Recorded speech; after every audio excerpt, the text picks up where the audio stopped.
Selamat malam pemirsa. Dari sudut istana ini saya mencatat, Presiden Jokowi sangat serius dan fokus untuk mengembangkan pariwisata di tanah air. Beberapa kali rapat terbatas dilakukan di kantor kepresidenan, bahkan pernah juga di dekat Candi Borobudur di Jawa Tengah dan juga di pinggir Danau Toba di Sumatera Utara. Presiden menyadari bahwa harga komoditas bisa saja suatu saat akan jatuh. Demikian juga dengan harga minyak dan gas. Harganya bisa merosot. Yang bisa menjaga pertumbuhan, yang bisa menjaga orang-orang tetap bekerja, yang bisa membuat kita kompet nantinya pada masa depan adalah sektor yang selama ini mungkin kurang diperhitungkan, yaitu sektor pariwisata. Sektor ini akan menjadi tumpuan untuk masa depan bangsa Indonesia karena kita memang kaya dengan keindahan alam. Tanggung jawab untuk mengembangkan sektor pariwisata, tanggung jawab untuk Indonesia bisa berkompetisi menghasilkan devisa dan menarik turis-turis datang ke Indonesia ada di tangan Menteri Pariwisata Arief Yahya. Di tangannya salah satu masa depan bangsa ini diletakkan. Di tangannya kesejahteraan rakyat diletakkan. Di tangannya cermin dari praksis bahwa berpolitik dalam rangka bernegara dan bernegara untuk kesejahteraan rakyat diletakkan. Para pemirsa, dari sudut istana ini, Herdina, silahkan. Ya baik, terima kasih Cak Kardi. Dan saudara, demikian tadi Soekardi Rinakit, tim komunikasi Presiden yang telah membuka acara kita dengan tirai acara. Dan selamat malam saudara pemirsa TVRI dan juga hadirin di studio. Senang sekali pada malam hari ini saya Herdina Suherdi kembali menjumpai Anda di Sudut Istana. Sebuah program yang tidak hanya menghadirkan perbincangan kami bersama dengan para narasumber, yakni mereka yang menyampaikan pesan dari Istana, tapi kami juga menghadirkan cerita menarik dari balik kunjungan ataupun belusukan Presiden Jokowi. Dan malam hari ini kami mengangkat tema mengenai pesona Indonesia untuk wisatawan Nusantara. Dan kita akan bicara lebih banyak mengenai hal ini, terutama nanti jelang Lebaran jumlah wisatawan Nusantara ini tentu semakin bertambah banyak.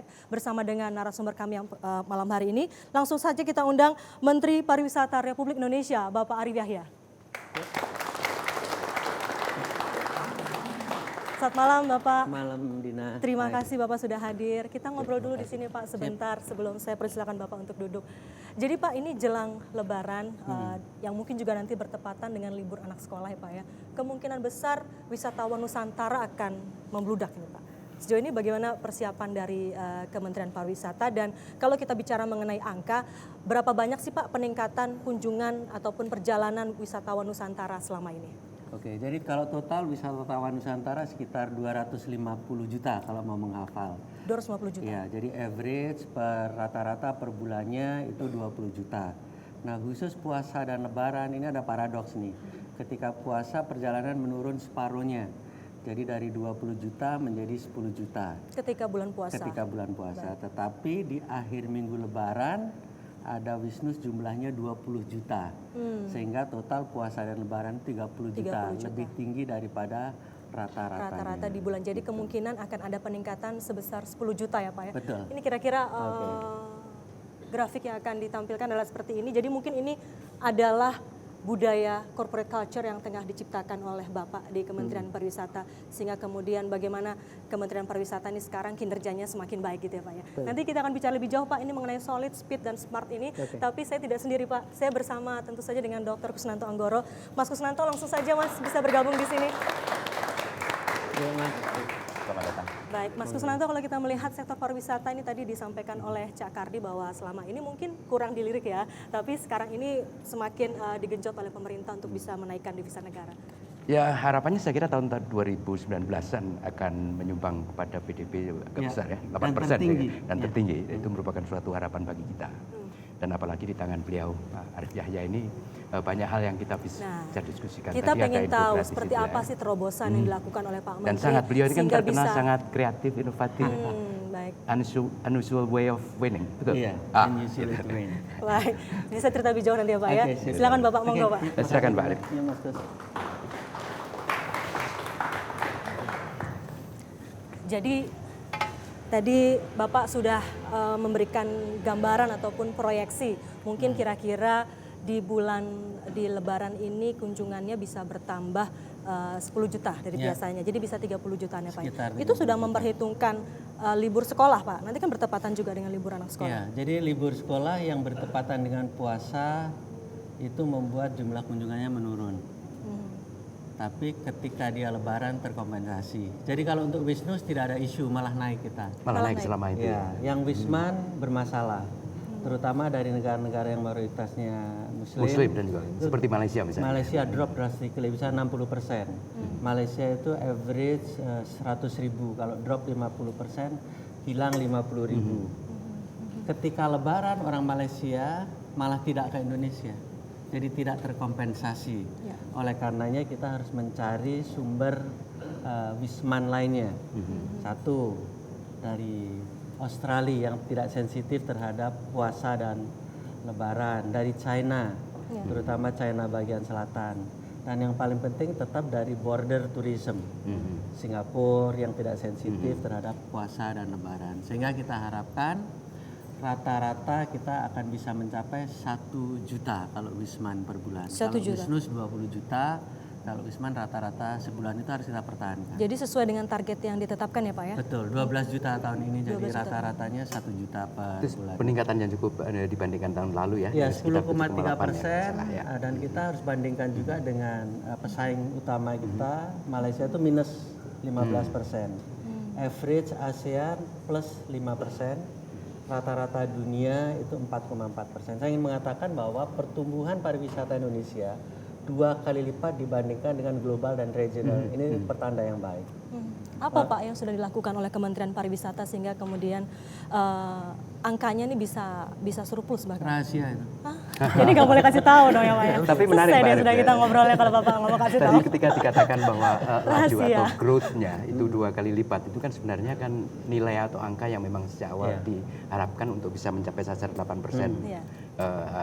pada tahun 2019-an itu ya. kurang lebih ya. Ya, jadi 2019 kita proyeksikan devisa kita 20 billion ya, 20 miliar 20 miliar, dolar, oke. dan itu kita proyeksikan menjadi nomor 1.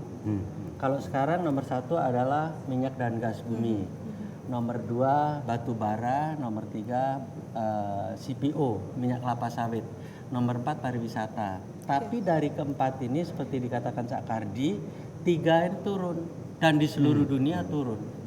Tahun 2014 oil and gas itu minyak dan gas bumi itu 30 miliar dolar, tapi tahun 2015 drop drastically menjadi hanya 18 miliar. Nah, pariwisata mulai saya dikasih Pak Jokowi itu 10 miliar dolar, sekarang udah 12,6 miliar dolar.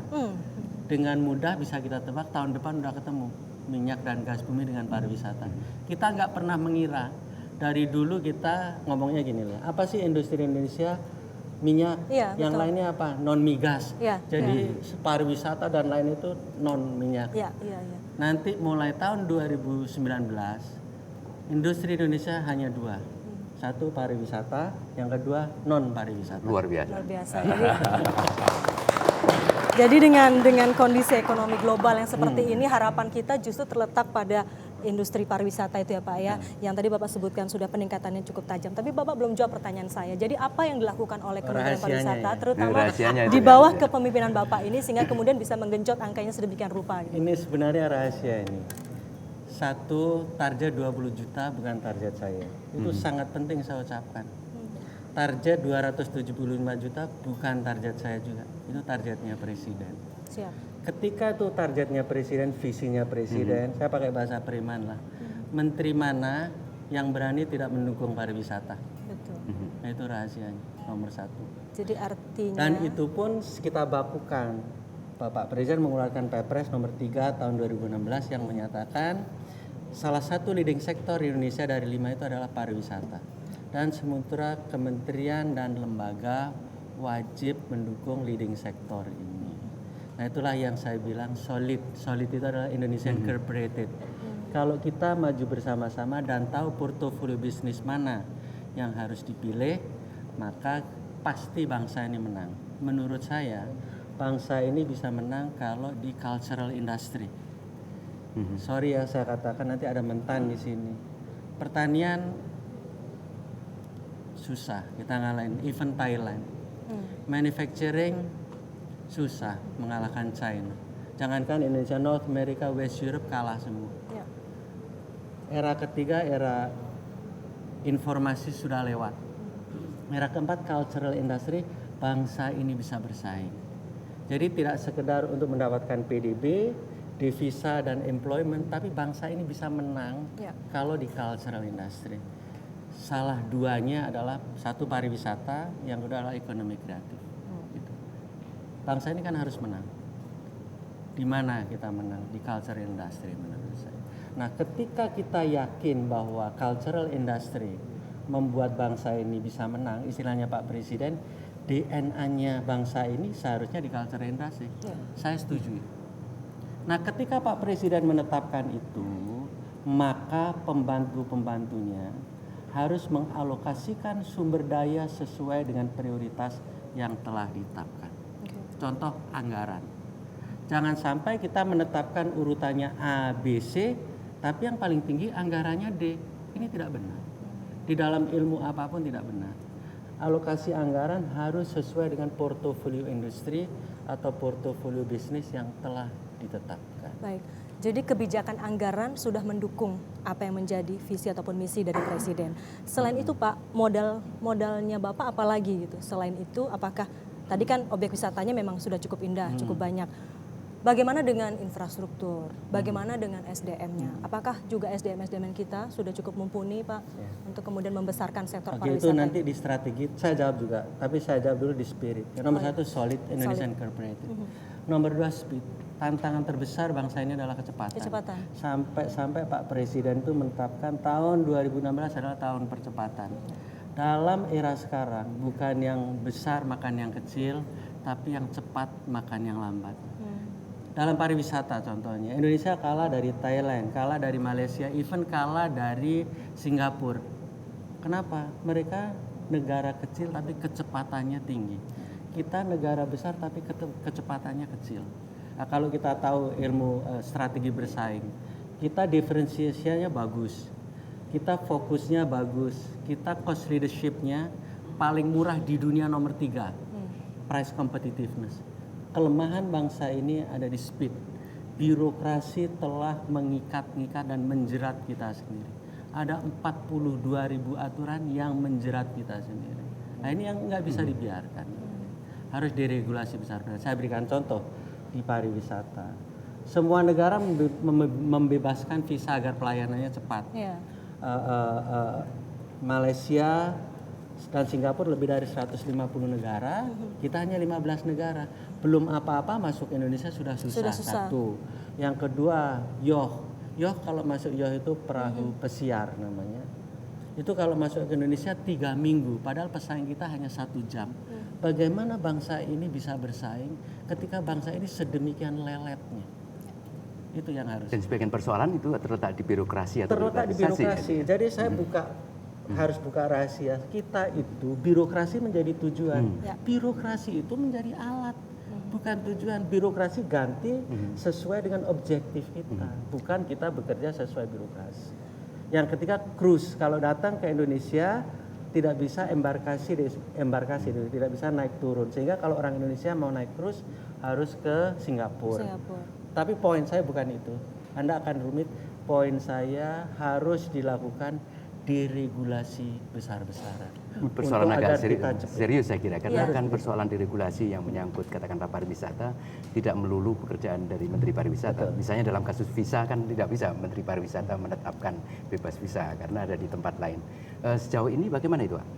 Kerjasama atau koordinasi atau apa? Koordinasinya bagus. Kalau nggak bagus saya ingatkan aja bahwa target 20 juta dan 275 itu targetnya Presiden. Pak Menteri, target itu punya Pak Presiden. Ingatlah dia itu. Cepat jadi. Cepat lah menyesuaikannya ya. Dan itu juga yang Ini kemudian kan pojok punya istana, senjata. jadi rahasia-rahasianya harus boleh, kita boleh. keluarkan. Boleh ceritakan di sini Pak. Tapi tadi terkait dengan 3 masalah itu tadi ya Pak ya. Kalau saya tidak salah di era Bapak ini juga bebas visa kunjungan sudah 169 negara. bahkan 169. Bahkan Di 169. data saya masih 90 negara tapi sebetulnya Sudah ditambah lagi dengan 169. Dan untuk kunjungan kapal wisatawan Yang itu yacht yacht tadi ya. itu juga bebas kan Naik 2 sekarang. kali lipat. Once itu dibuka, jadi KAIT namanya, Clearance Approval for Indonesia Territory. Itu approach-nya bukan services. Pariwisata itu adalah bisnis dan itu services. Tapi approach kita adalah security, nggak nyambung. Ada services didekati dengan security. Anda kalau misalkan mau nonton bioskop ditanya-tanya Jadi pacarnya berapa dan lain sebagainya. Nggak nonton Nggak aja. jadi nonton. Nggak jadi nonton udah ya, pulang aja gitu ya. Lalu dengan 3 kebijakan yang Bapak melakukan terobosan ini, apa Pak kira-kira dampaknya? Berapa persen kemudian itu bisa menyumbang terhadap kontribusi terhadap kunjungan wisatawan mancanegara yang tadi angkanya sudah cukup tinggi, itu berapa persen Saya kasih contoh peningkatannya? tiga-tiganya ya. Satu, untuk Wisman itu minimal kita akan tumbuh 20% kalau bebas visa itu diberlakukan. Dan berdasarkan data yang sudah terjadi, tumbuhnya 19,8%, ya hampir 20%. Hampir 20% ya. Yang kedua, untuk yacht itu dari 750 menjadi 8 kali lipat menjadi 6.000. Jadi hampir double setiap tahun. Lalu untuk cruise dari sekitar 300 menjadi 1.500, 5 kali lipat. Jadi kalau lawan saya minimal double lah. Jadi peningkatannya sangat signifikan. Dan itu peningkatan yang signifikan. Ini untuk industri lainnya, kalau menteri lain juga mendengarkan ini, hanya bisa dicapai kalau regulasinya diubah. For sure. Kita harga lain-lain ini itu enggak gini-gini. Hipotesis saya adalah ketika performansi satu perusahaan itu buruk atau performansi negara itu buruk, maka hampir pasti ada sesuatu yang salah di kebijakan atau regulasi. Satu orang tenaga kerja, average industri, rata-rata industri perlu uang sebesar 100.000 US dollar, 1,3 miliar. Kalau untuk pariwisata, untuk meng-create satu tenaga kerja hanya perlu uang 5.000 dolar. Jadi 5.000, 100.000, 1 dibanding 20. Lalu ketika ada bisnis atau industri yang sedemikian mudah meng-create employment, masa kita tidak mengalokasikan sumber daya di situ? Hanya dengan 5.000 rupiah meng-create satu employment. Average industri 100.000. Anda kalau saya kasih contoh aja, otomotif pasti di atas 100.000. Jadi kalau ada otomotif mau pekerjanya 1.000, dia minimal 100 juta US dollar.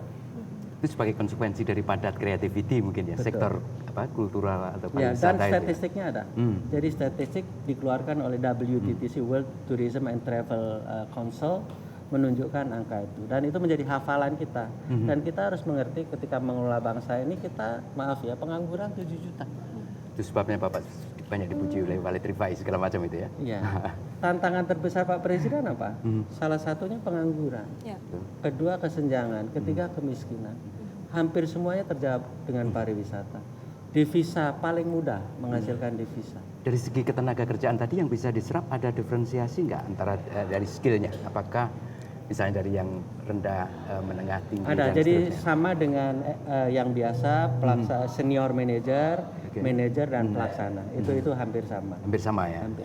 Dan kalau kita bicara tingkat profesionalitasnya, juga sertifikasi terus dilakukan ya Pak ya? Sertifikasi kita lakukan terus. Jadi kita yang baru certified sekarang standar ASEAN baru 125.000 dari kebutuhan 375.000. Kita itu di ASEAN saja nomor 5. Jadi maaf ya, memalukan.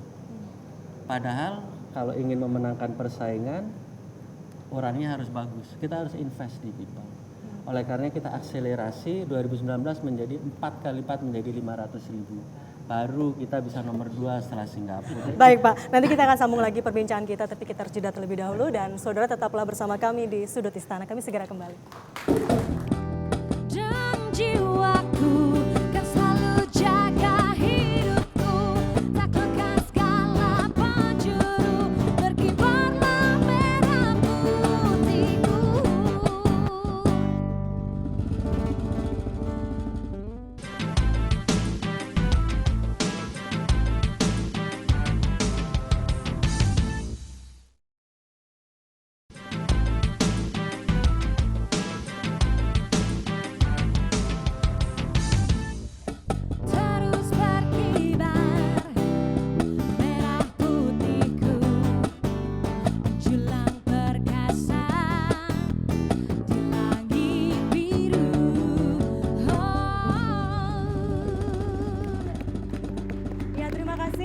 kembali bersama kami di Sudut Istana dan malam hari ini kami berbincang mengenai pesona Indonesia untuk wisatawan Nusantara. Kembali bersama dengan Menteri Pariwisata Bapak Arief Yahya.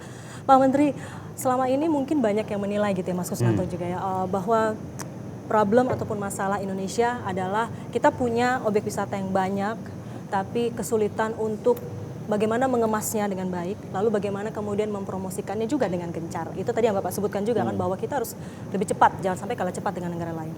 Apa Pak dua hal itu yang kemudian sudah terobosan baru yang sudah Bapak lakukan terkait dengan mengemas dan mempromosikan? Oke, yang pertama itu dua-duanya berarti kita produknya buruk, promosinya juga buruk. Saya jawab dulu ujungnya. Promosi jangan khawatir. Wonderful Indonesia yang paling penting udah mengalahkan Truly Asia. Truly Asia. Tepuk tangan dulu dong, itu selama ini kita sulit terkalahkan oleh Truly Asia. Kita sekarang sudah bisa menyaingi ya Pak ya? Bisa menyaingi. Kita nomor 47 dari 141 negara, itu berarti tier 1 gitu. Posisi sebelumnya? Posisi sebelumnya kita tidak ada rankingnya saking jeleknya. Saking jeleknya itu. Iya, kalau di WEF itu tulisannya NE, not available. Oke. Nah, langsung lompat lebih 100 peringkat menjadi ranking 40. Hanya dalam waktu sebentar itu. Hanya satu dalam tahun waktu sekian, ya? saya dilantik ya 1 Ya, tahun. Oktober, ya. Oktober. Lalu Thailand, namanya Amazing Thailand, dia nomor 83. Jadi untuk promosi jangan khawatir, kita sudah bagus. Lalu untuk produk, kita harus realize 3 besar kelemahan kita. Nomor 1 infrastructures. Nomor 2 ini pesan saya kepada para Pemda, health and hygiene. Terlalu buruk kita, toilet dan lain sebagainya. Nomor 3 environment sustainability. Kita dianggap tidak ramah lingkungan dalam membangun. Oleh karenanya saya invite UNWTO, United Nations untuk Tourism Organization, dan GSTC, Global Sustainable Tourism Council untuk membantu Indonesia membuat kita itu kalau ingin menciptakan produk pariwisata harus mengikuti standar namanya Sustainable Tourism Development. Yang antara lain di Kulon Progo, Pulau Mandalika dan seterusnya itu ya. Ada Betul. 3 kalau nggak salah ya. Ada 3 kita itu ya. pakai 1 Pangandaran, 2 Kulon Progo, yang ketiga Mandalika. Once ini terjadi, saya harapkan September Indonesia negara yang pertama, jangan khawatir, di ASEAN yang punya Sustainable Tourism Development. Jadi elemen ekoturismenya sangat besar itu ya. 3 hal sebenarnya. 1 eco environment yang dilihat, yang kedua community masyarakat.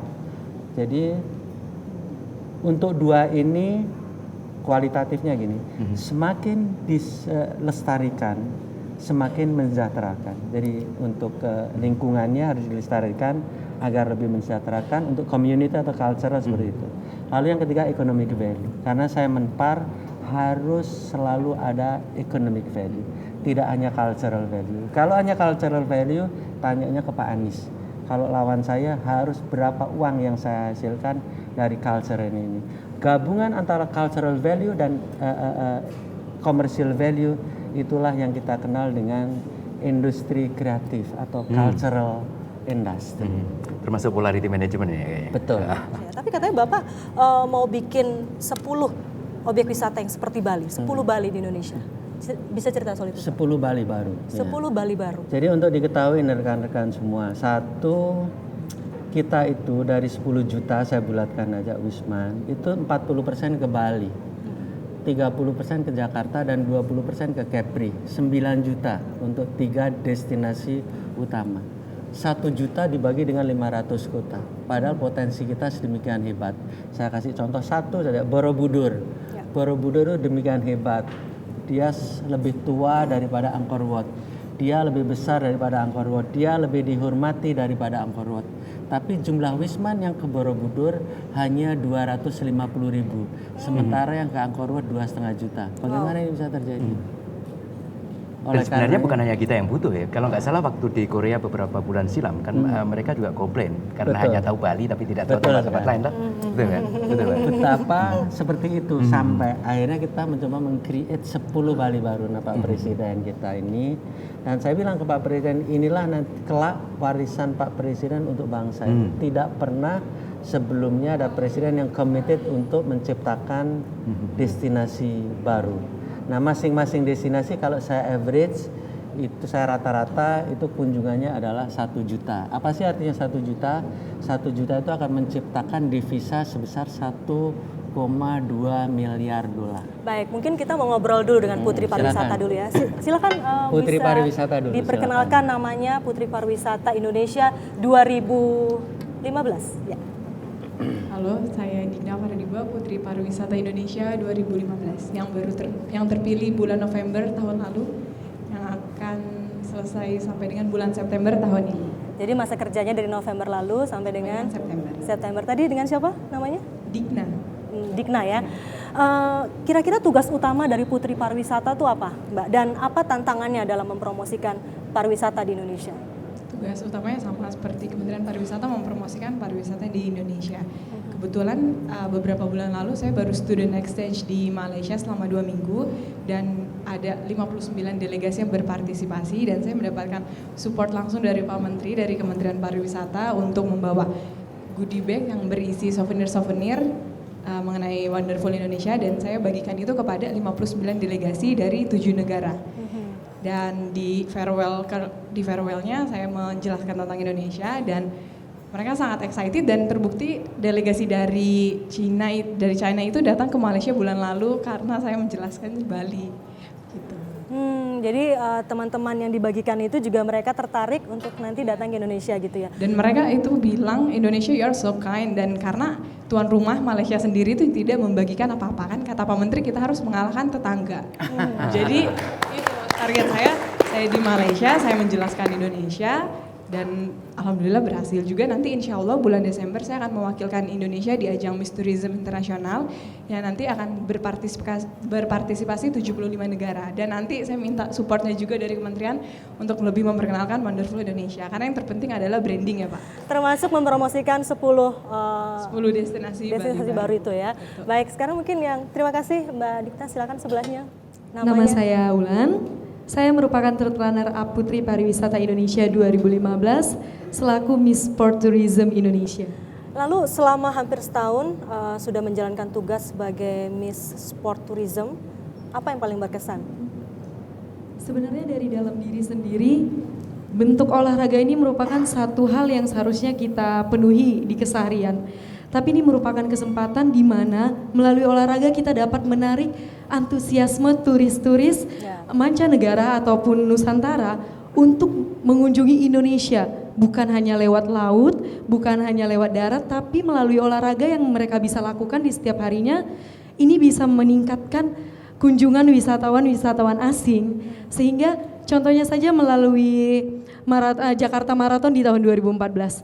Ini membuka peluang di mana Jakarta yang merupakan salah satu pintu terbesar untuk masuknya turis-turis mancanegara yang meraup antusiasme tinggi sehingga dari mulai Jakarta Marathon inilah memperlihatkan kepada turis asing yang mempunyai energi luar biasa bukan hanya berolahraga tapi mereka bisa tahu Jakarta ya enjoy Jakarta, enjoy Indonesia. Baik.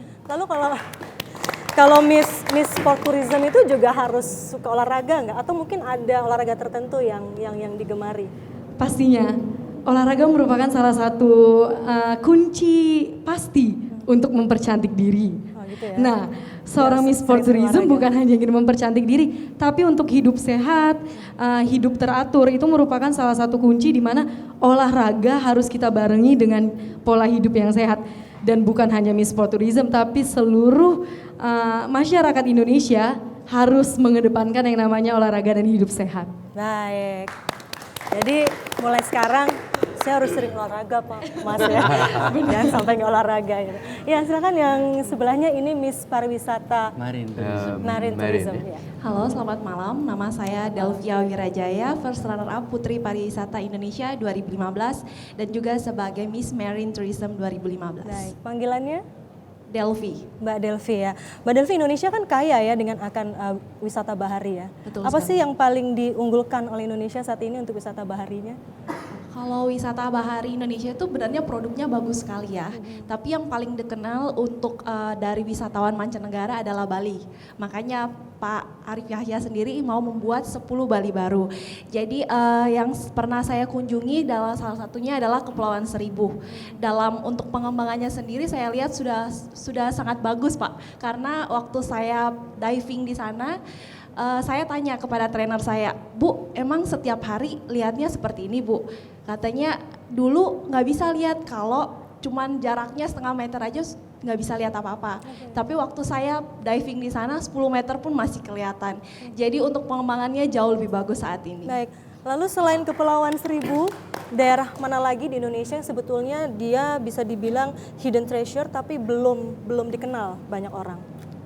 Nah kalau untuk Bahari ya, untuk baharinya sendiri itu selain Bali itu juga Raja Ampat. Tapi ada juga daerah kayak misalnya di Maluku Pak, yang di Maluku yang belum terekspos. Padahal daerah timur itu bagus sekali untuk wisata baharinya.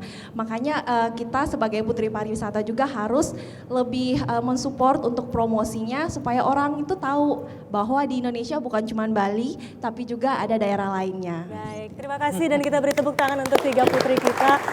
Baik Pak, terima kasih ya teman-teman. Kita lanjut lagi Pak, ini kan tema kita sebetulnya kan adalah potensi atau pesona Indonesia untuk wisatawan Nusantara. Ini menghadapi libur lebaran dan juga libur panjang anak sekolah. Kira-kira daerah-daerah mana di Indonesia gitu ya, juga mungkin Mas Suswanto juga penasaran ya, daerah mana di Indonesia yang akan menjadi tujuan wisata terutama bagi wisatawan Nusantara selama libur lebaran dan juga libur sekolah ini? Ya, saya udah ngumpulin, akhirnya saya putuskan semua daerah. Dan masing-masing daerah, provinsi atau kota saya minta top 10-nya. Top 10 untuk apa? 1, untuk destinasi yang wajib dikunjungi selama kita mudik. Yang nomor 2, kuliner yang wajib dikunjungi apa? Top 10-nya. Dan yang ketiga adalah event. Karena hampir semua kota punya event. Nanti akan kita kumpulkan, akan kita promosikan besar-besaran. Karena hampir semua kota mempunyai event pada saat lebaran. Nanti atau sudah mulai dari sekarang Pak Sekarang dipromosikan? udah mulai. Sudah mulai Tapi ini dipromosikan. sebenarnya persoalan yang juga rutin terjadi setiap tahun loh Pak. Oh iya, Misalnya betul. seperti event. Jadi bukan sesuatu yang Baru tidak gitu ya. predictable sebelumnya. Ya. Dalam penyusunan schedule dan seterusnya itu maksud saya sebenarnya. Ya, setuju. Saya akan berikan contoh. Gerhana juga berkali-kali terjadi. Tetapi ketika tidak kita kemas dengan baik, Betul. gerhana berlalu demikian saja. Jadi intinya kan tetap di Tanpa soal menjadi kemasannya daya ya. tarik wisata. Tapi Berbeda ketika dengan yang kemarin sesuatu ya. yang biasa-biasa terjadi kita kemas dengan baik dan kita promosikan dengan baik, maka menjadi sesuatu yang sangat. Gerhana yang barusan 9 Maret betul. itu meng-Indonesia dan mendunia. Maka kan guyonannya gitu.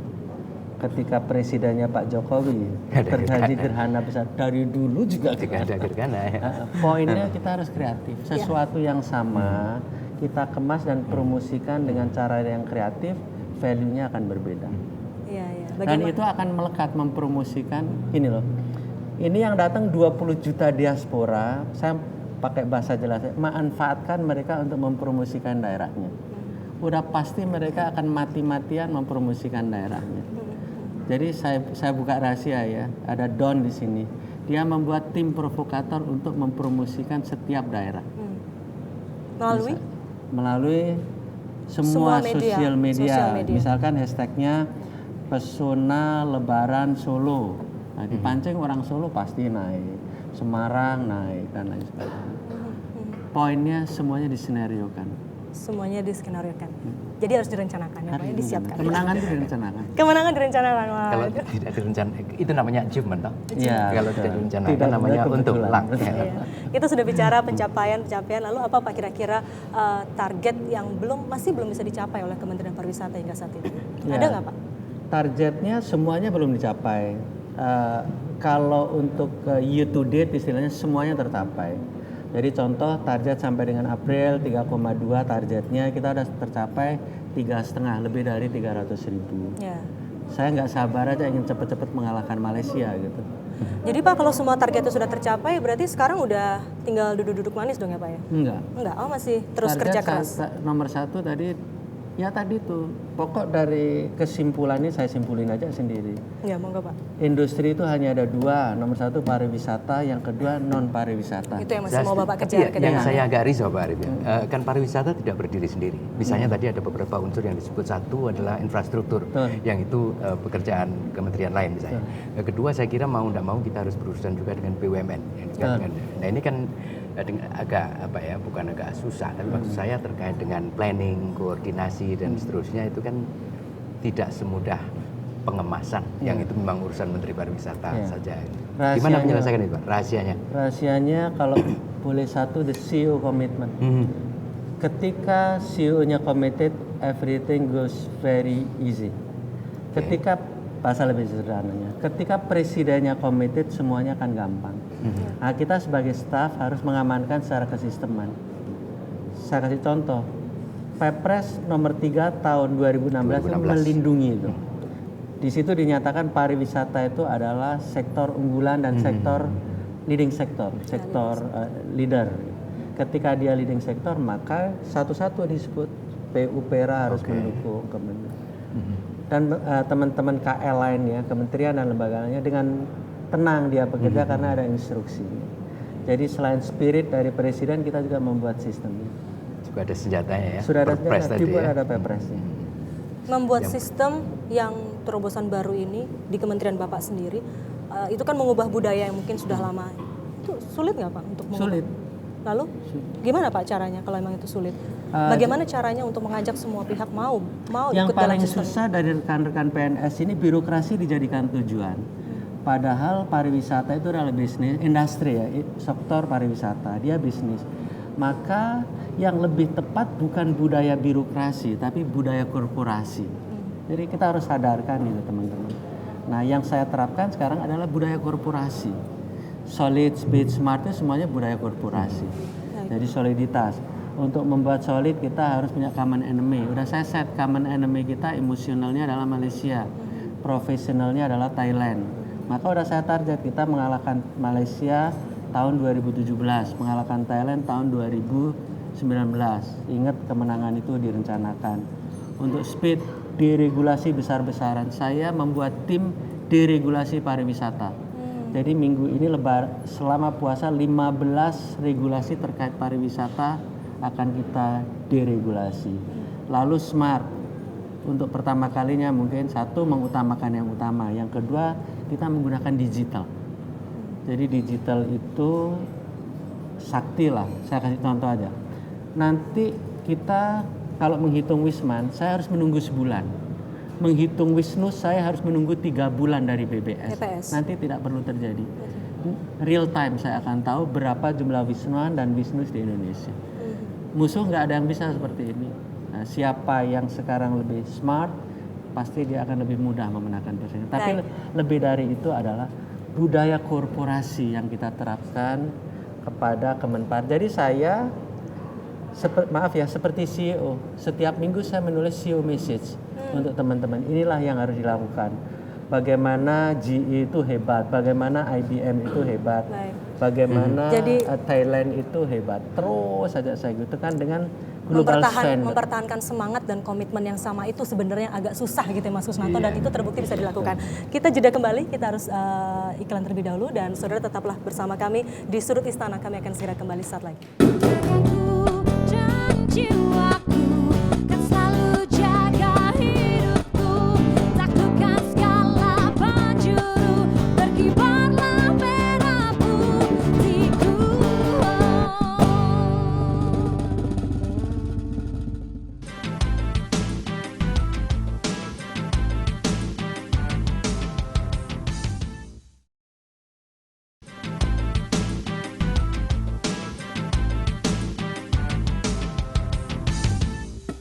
Terus berkibar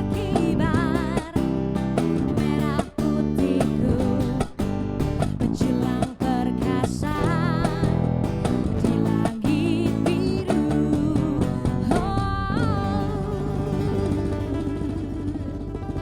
Pak Menteri, tadi kan kita sudah bicara banyak mengenai program kerja di Kementerian Pariwisata, juga pencapaian dan tantangannya.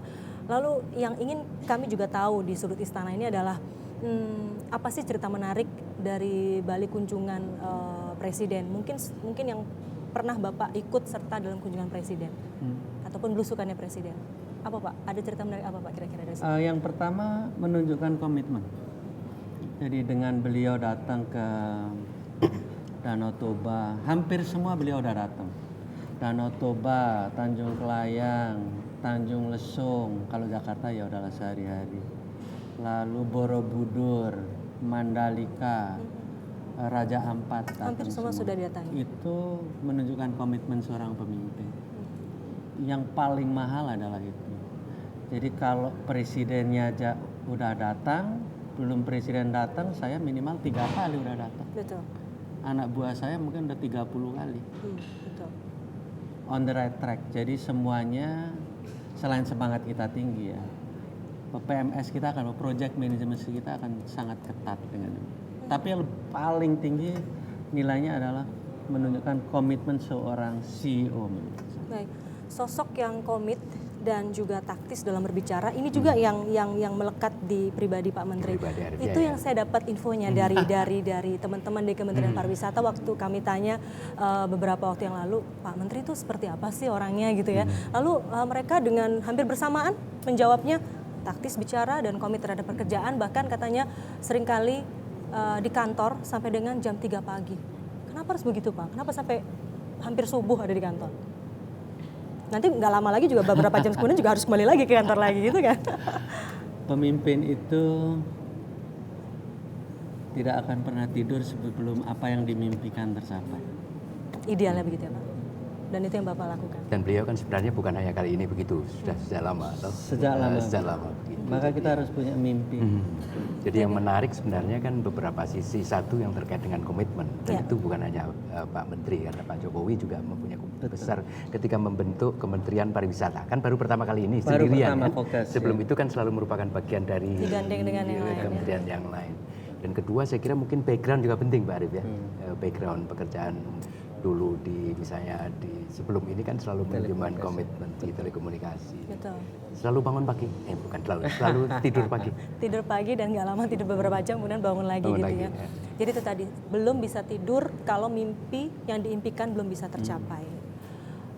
Tapi pasti ada hobi dong Pak di waktu luang.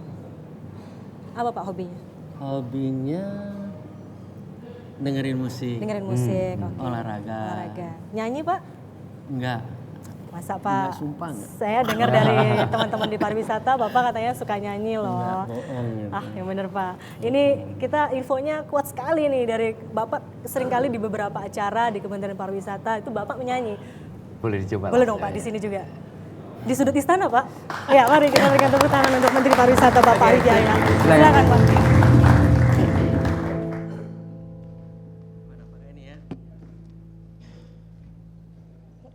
Dialova ya.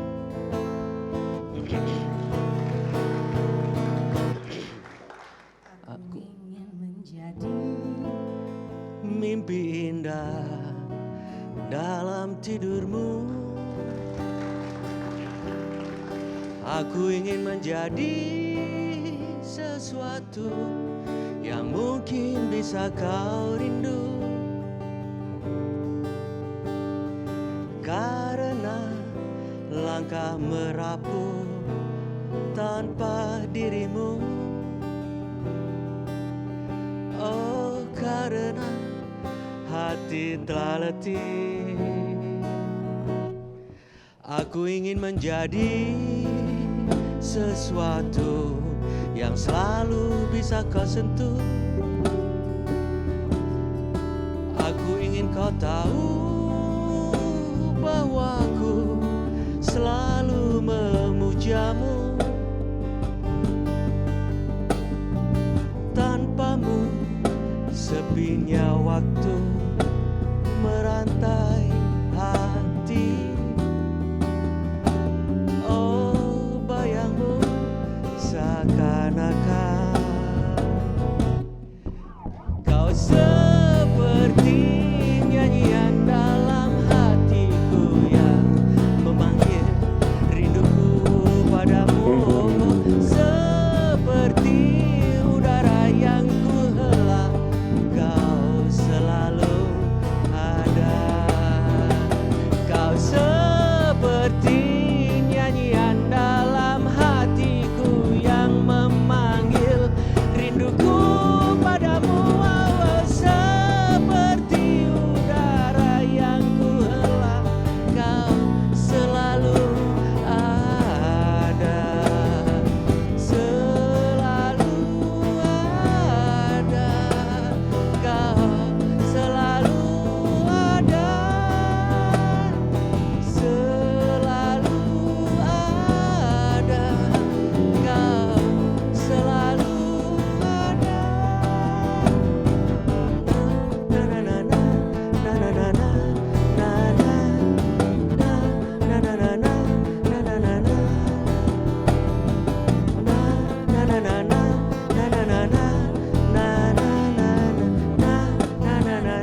Parlemen Republik Indonesia Bapak Arief Yahya.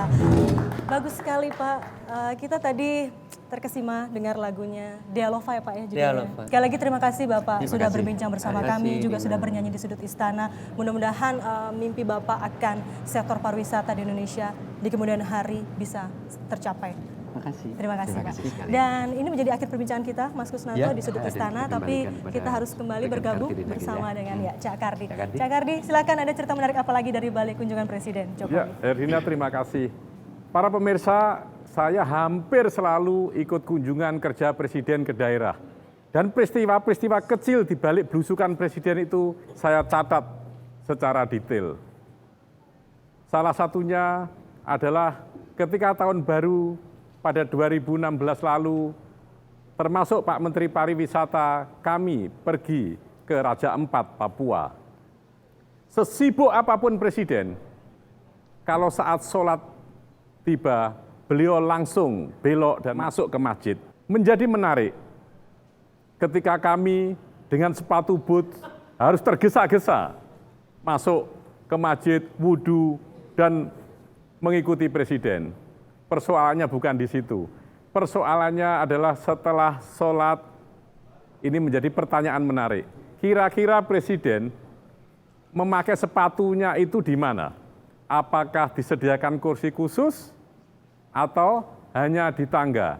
Dan ternyata Pak Menteri prefer duduk di belakang Presiden, di atas Presiden, di sebuah masjid di Sorong waktu itu. Itulah Presiden kita yang selalu siap di mana saja dan selalu sholat kapan saja ketika waktunya tiba. Di antara kesibukan-kesibukan. Para pemirsa, itu cerita ringan di balik belusukan yang saya sampaikan pada episode kali ini. Dari sudut istana ini, dari sudut rumah para pemirsa, dan dari sudut tanah air, jangan pernah lelah mencintai Indonesia.